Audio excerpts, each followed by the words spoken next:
जी काहे हो? हमारा रखी ना एगो ऑनलाइन से सामान मंगवा दी। ऑनलाइन से सामान मांगा तू? हाँ जी। ई का होला हो? ऑनलाइन क्या होला? हाँ सब केहू मंगावता। सब केहू मंगावता। हाँ तो ना के मंगावता? सब केहू मंगावता। ए पूछी आवता ऑनलाइन से सामान भाई। हाँ हाँ देखिए मत सुन लो ना। नहीं खे आवा अगर वे ना ने ना तो हम देखे तो हुनकर संग हम चल जा। अच्छा कॉफी वाला बाबा के संग हाँ तो ना और बड़ा पुरानिया को तो कोइले रे पसंद कोइले देखो तो ऊपर हाल आराम देख कोइले हारा पसंद बा जना ऊपर लोग हे मोके दौड़ावे। हमारे रखी एगो ऑनलाइन से सामान मंगवा दी। अच्छा लो चला मंगाओ। हमारे रखी ना हां एक वॉशिंग मशीन मंगा दी जनी। वॉशिंग मशीन हाँ तो ना ई कैसन होला रे? कपड़ा खींचेला। कपड़ा खींचेला? हाँ तो ना कपड़ा खींचे वाला हो?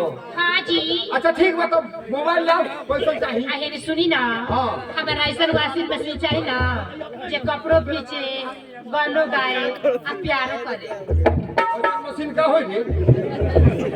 आज बताओ कपड़ों खींचे गोनो गए आ प्यारो करे। अरे तो प्यार करी तो रे बर्दाश्त होई रे। प्लास्टिक हा प्लास्टिक हो? हाँ तो ना अच्छा प्लास्टिक हो तो बर्दाश्त मने हो जाई लेकिन तो वो धीरे धीरे भीतर मन में कुहकत रही। अच्छा ठीक बा ऑनलाइन करी ना।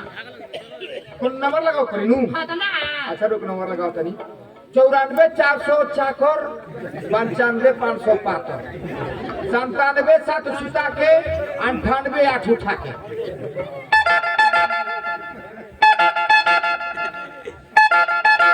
हेलो हेलो बोल ले बरे सर बरे। हेलो हेलो हेलो क्या बोला था? तार कहू ना अरे कौन सा नाम बोला था रे? हम मोबिल बोलता नहीं तार मोबिल? तार कहू ना कौन कंपनी के मोबाइल?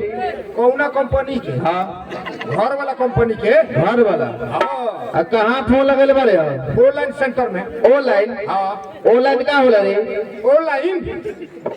ऑनलाइन ना होला ऑनलाइन सेंटर होला। हाँ अच्छा ऑनलाइन होला। हाँ का काम बा तोरा? हमारा कपड़ा फाड़े वाला मशीन चाहिए।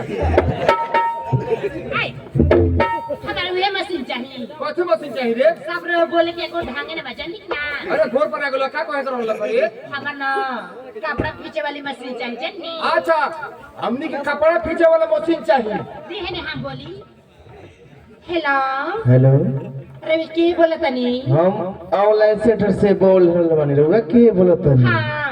हम मोबिल के पत्नी बोला तनी। अच्छा पत्नी बोलत तनी? हाँ जी। रउआ नाम कौन सी पड़ी छी? हमार नाम बसंती। बसंती? हाँ अरे उम्र कितना होता जी? नाम कहाँ पूछता हो सर? हमारा भी 20 बरस होता जी। 20 वर्ष? हाँ कोई पीस चाहिए जी? हमारी एक वॉशिंग मशीन चाहिए जनी। एक के पीस? हाँ जी। हम तो 1 दर्जन भेजवा दे।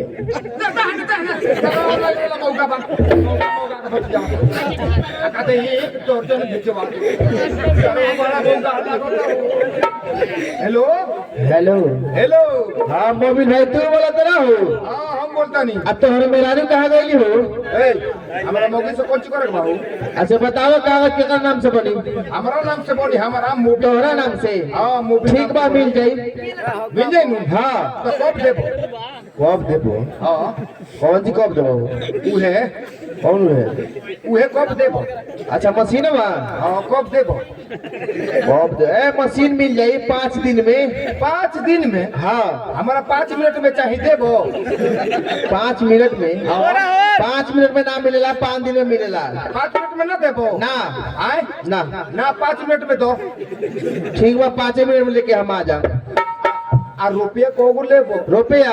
हाँ मोबिल भाई महंगाई के जमाना बदल लो। महंगाई के जमाना बा। तनी ज्यादा पड़ी दाम। को रुपया पड़ी? लेकिन दाम बता देते हम। और दाम बताओ। ए साले 10,000। एक साले साले दो। हाँ तो ये साले पिछले साले कमे दाम रहे साले। इन साल कैसे दाम बढ़ गए साले? तब पिछले साले से इन साले दाम बढ़ गए बस साले। तो पिछला साल से इन साले कितना दाम बढ़ जाए साले? अच्छा कितना दवा भाई? हाँ 5 गो। 5 गो? हाँ 5,000 में तो वॉशिंग मशीन मिली ना मिली। हमार 20,000 चाहिए। 20,000 चाहिए। हाँ तब 5 गो दिन।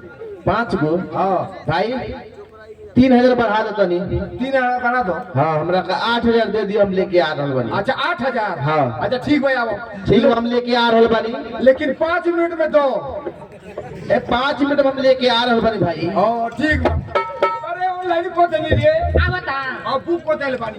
पहले बा 5 मिनट में आवे के। 5 मिनट हाँ। अच्छा ठीक बा चलिए अंदर। का कहीं भाई ऐसा वॉशिंग मशीन तो हमारे लगी नहीं थी, वो ऐसा मशीन खोजता कि सारा काम करे। अच्छा यार बोला तो नहीं यार कुछ भाई यार यार राम राम यार यार बोली सुनाई समाचार।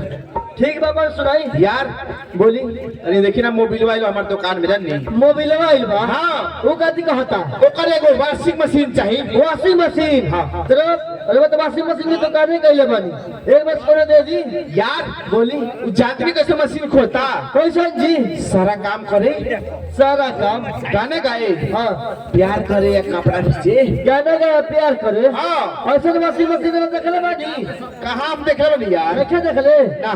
चलो टेंशन मत ली। अच्छा अगर ओकर से पैसा ठग बा बा तो हमरे के वॉशिंग मशीन बना दी। रहुए के हाँ हमरा के रखना दाम धइले बानी 8,500 तो आधा का बात ना जाई। आधा आधा बना चल जाई।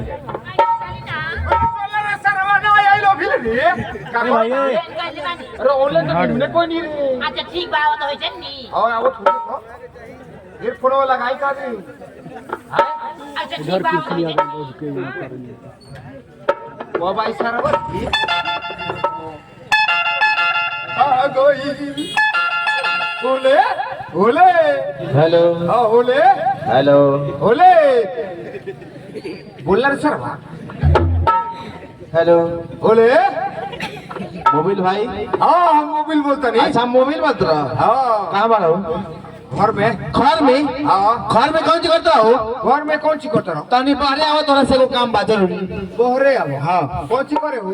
कौन सी करे? हाँ हम कंपनी से आयल बनी ऑनलाइन सेंटर से। अच्छा देवे है कोई लो। देवे कौन सी देवे हो? तू ये सामान है। सामान बा हाँ हाँ देवे आगे नहीं लेवे। अच्छा भाई आओ। मोबाइल भाई घर भीतर कौन सी करता हो? अरे इतना। हाँ तू जानत नहीं छो। का हो? ठंडी के दिन बा। आज ठंडी दिन में ना। हाँ मोबाइल भाई सुनो ना आज जगह तोहार नाम से डिलीवरी वाले ले लो। हाँ ले लो। सरवा कैसे जानता हमारे मौगी की डिलीवरी अरे है ना सुन रे। का जी आ तोरा कहले डिलीवरी हो गेल रे? हमरा कहाँ से डिलीवरी आई? डिलीवरी नहीं है। ना जी नी मैं पूछ जन्नी। का हो? है ना सुनबो है ना। का हो? मारे मेरे से खासेड़ी कर फैल फैल फैल। हमारा मेहरान कहाँ डिलीवरी करे? तोहार नाम मोबाइल है ना? हाँ तो तोहरे नाम से डिलीवरी वाले ले लो। डिलीवरी के हो गई। अब मरद के कोई डिलीवरी होला। मरद के डिलीवरी होला।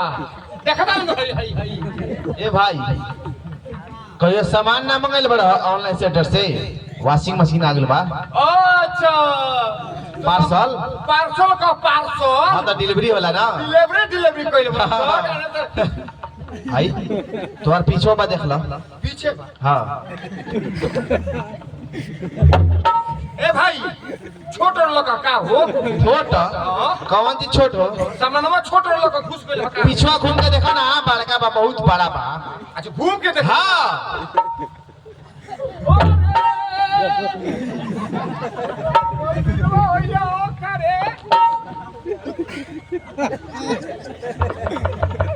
भाई हो ए कथि हो ओकरा से चार्ज होला। ओइ से चार्ज होला। हाँ हां ए बड़ा गरम मशीन बा हो। गरम मशीन बा। गरम मशीन तो मशीनवा काहे लट बत रहा का बात है? है? बाप रे बाप। वो मोटर ओकरा से चलेला। जितना तार बा पतार का सब झुके बा। हाँ तो जगवे रहला तार बा। तारो झुके ना। हाँ इतना बड़का बारे दादा। मोबाइल भाई बड़ा गरम बा। मोबाइल भाई आई रिमोट ले लो आप पैसा दो हम चली। पैसा तो हाँ चेक को के ना देखइबो। चेक ओके हां कौन सी चेक हो? तका करवाओ ना। चेक कर लिया हम चेक ना करना चेक ना करे ना करने। आ कोई मशीन खराब हो गई तो खराब ना मिलेला मशीन खराब ना मिले ना होला ना चेक को के देखइबो तब लेम न त ना ले। ना ले मशीनवा आल तो ना लबो तो देवे आइल बड़ो नु तो चेक करो हम लेके आल बनी ठीक बा हम चेक कर देते चल लो चेक करके दिखाओ 1 नंबर में चलेला 2 नंबर में गाना गाई आ 3 नंबर में कपड़ा पहन के सुखा दी 1 नंबर में चली आ 2 नंबर में गाना गाई गाना गावेला 1 नंबर में कपड़ा फिटू सुखा दी 3 नंबर 3 नंबर में हां अपन का करवइबो करवाइबो हां माने चलइबो तो चलाइबे कह करवाइबे मत कह ना दिखाई 1 नंबर ए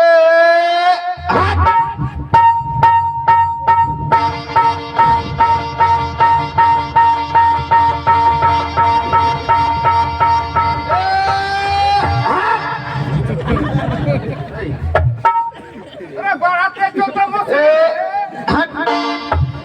बाप रे बाप देखिए बच गए रे दादा एक बार आके मारो तो पीछे ही में चोहाक से ई वॉशिंग मशीन ना हमार बड़ी पसंद पड़ता जल्दी और पड़ता बहुत बढ़िया मशीन है भाई जान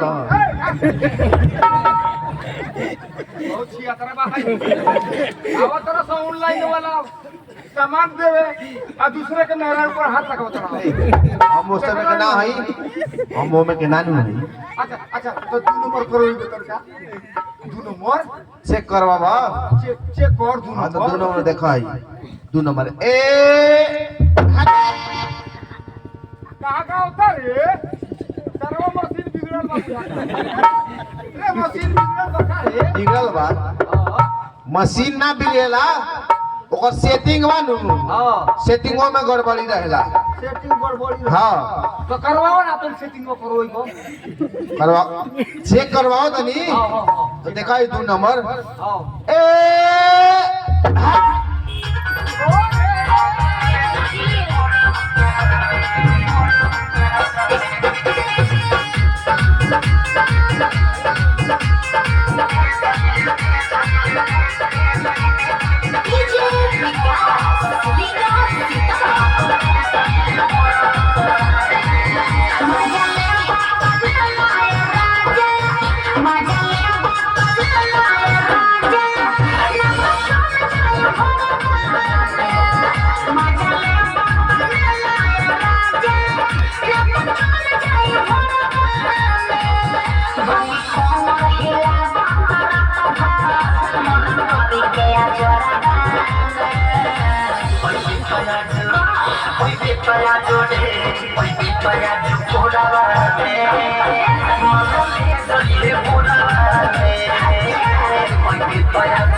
अरे कौन चीज हो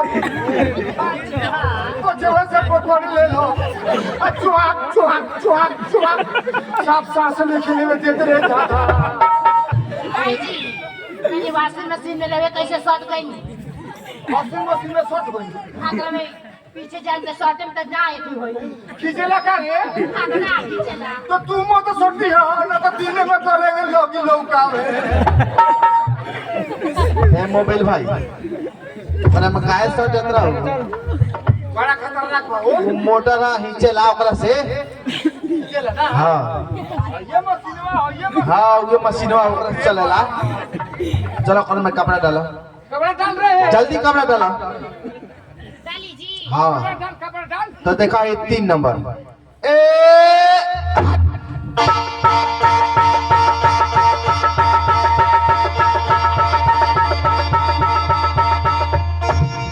पानी जल्दी उड़ दे रे भाई जी देखो तो कितना चिकन साफ है माने बड़ा फुकरा हने बस रे ए भाई मशीनो बनाया चल वही से थोड़ा क्वेश्चन महकता अच्छा फुकरा हने बस हां सौरभ शैम्पू डालल तो महकी बड़ा महकी अच्छा ठीक है भाई आई रिमोट ले ला भाई जा भाई कब देबो बोलो हम कहनी पैसा कब देबो मारम है से ए फड़े फाटे बुझलो ओदर कब देबो कहनी पैसा कब देबो रुपए को रुपया कब देबो दहन ए भाई का बेटिया कोई ना दियो बैंक में बैंक में रुपए काढ़े खाती और रुपया काट के नहीं हो पीछे में चाय काट ले लो सो चाय कर ले। ओ भाई अच्छा 10,000 होई ना 8,000 दे दो चली।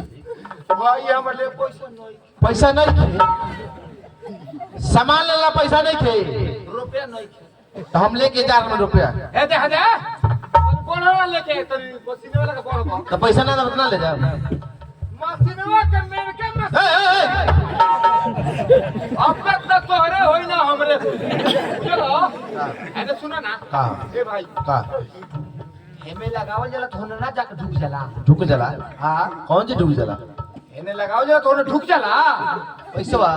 हां हेमे से लगावल जला तो ओने ना चल जला गुप से अच्छा मोबाइल में डलवा पैसा हां ये फोन से हमें तो ठेले तो तार ना खुल ना मोबाइल में कह तो ई मोबाइलो से मने अपन मोबाइल से मन डाल दिया पैसा। हां तारा विश्वास नहीं है कब ले दे देबो तो नंबर ले लो भाई कब ले मने दे देबो पैसा।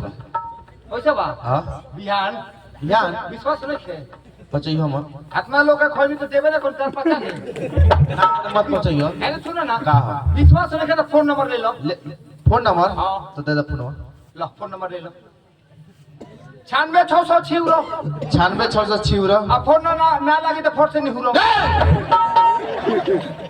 कैसे नंबर है नंबर हो नंबर है और निहुर के बैठ के ना लोग लगावे अच्छा निहुर के हाँ। कौन सिम करे जियो हो जियो हो ठीक बात है हमरा ले लेनी ए तो एयरटेल के ले लो एयरटेल के चलो बोलो 98 800 औकट 98 800 कट खोला के वाली झुकाई अपन चौकट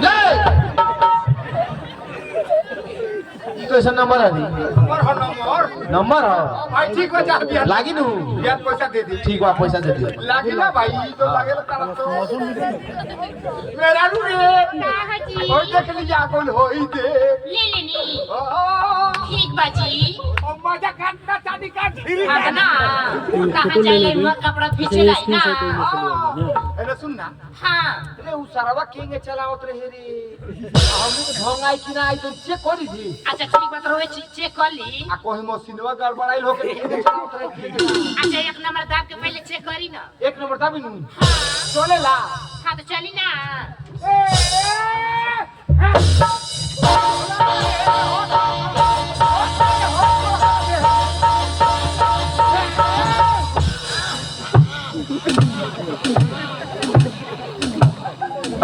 एक सुत तो सरौ पर हिन सरौ नु केंगु दुनिया दाबत रख और आके देह में चोट जाता देख ले बे लाडू रे देखनी नी हम कहते रही ना ठीक बा बड़ा बढ़िया बारी है हाँ तो ना आटे पता नी आतन का गीतवा गोवाई हुतरी कितना बा देवना को दो नंबर हां अच्छा ठीक बा वो दाब के चेक कर ली दुनिया के तो गीत बोल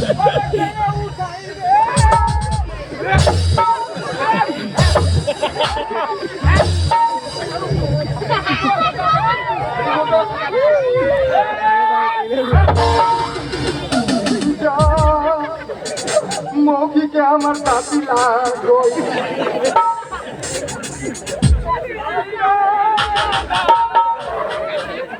कोई बार कोनी की 2 नंबर वाला से अलगे रही वो तो दबी है कोई सब गाछी रोटी लगवा दे के दिया हो पेटवा में को छेद हो गेल का पीछे धा सब बुढ़बा के बानी जानी ना हम का करी के अपना फिसते ना मशीन हमार देह में गिर गई जन्नी इने कह जम आ गईनी हाँ जी न तो दातियो ती तो लागिए गई रहे तिली भाड़ा को हो जइतू मैंने देखा था कितना चिकन बा मेरा भी हाँ आइले रिमोट ले आप जाते नहीं बाजार है बाजार है हां अच्छा ठीक बा चुस्ता ले आओ तनी कीन के बत्ती के चुस्ता खांसी के जी हां बाजार जपनी का बाजार के तनी अच्छा ठीक बा तो जाए जन्नी हां चावल बना के रख ले रही ठीक बा ठीक बा चुस्ता लेके आओ तन तो बड़ी तो खाई जाई भाई हो ई आदमी हो कि मशीन हो तुम भाई बार बार हमर मौगिए के लोगे जाता आ हमरा लगे आवता त खाली रोहिए टोवता भाई मशीन हो कि आदमी हो? अगर मशीन हो तो कोनो बात ना, अगर आदमी जो होई है तो सरऊ बुझिए हुए। अच्छा ठीक है, हम चलो तो। हमर लागत ये वाशिंग मशीन ना है, ये आदमी है। अच्छा ठीक बा, हम चल के पूछा तानी। आई जी ने सुने बोला। रे वाशिंग मशीन ना है, अच्छा ये बताओ, हम तारे मशीन लौकता नहीं का? ये आदमी है ना। हम आदमी है, समझ लो।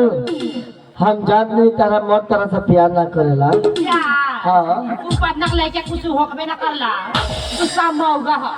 हम दोनों ना ओकरा से ना कुछ होला तो आवा ना, हमरा से हो जाई। तारा से हम प्यार करे। अच्छा ठीक बा, चलिए अंदर होता। सरऊ मशीन पर हथियार फोड़ दे, बुझल? मेरे का हथियार फोड़ दे, बड़ा गसिया उधर। अरे सरवा है वाशिंग मशीन हो रे।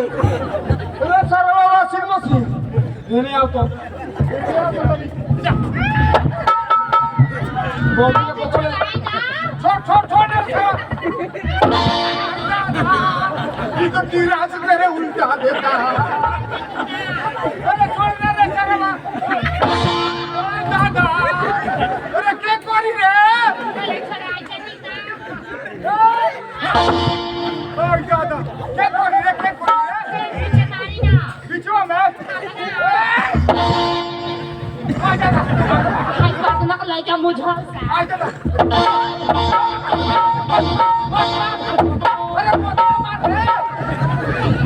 अरे मोहतरा मार रे, मोहतरा मार रे। एक बार मारो तो नहीं, 3 बार मारो था।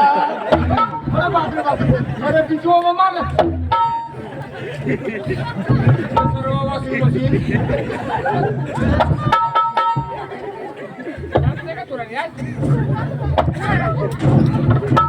वाशिंग मशीन वाशिंग मशीन आई काका मतलब मारा हो, हमरा में गलती बा, हमरा के मारत रहा।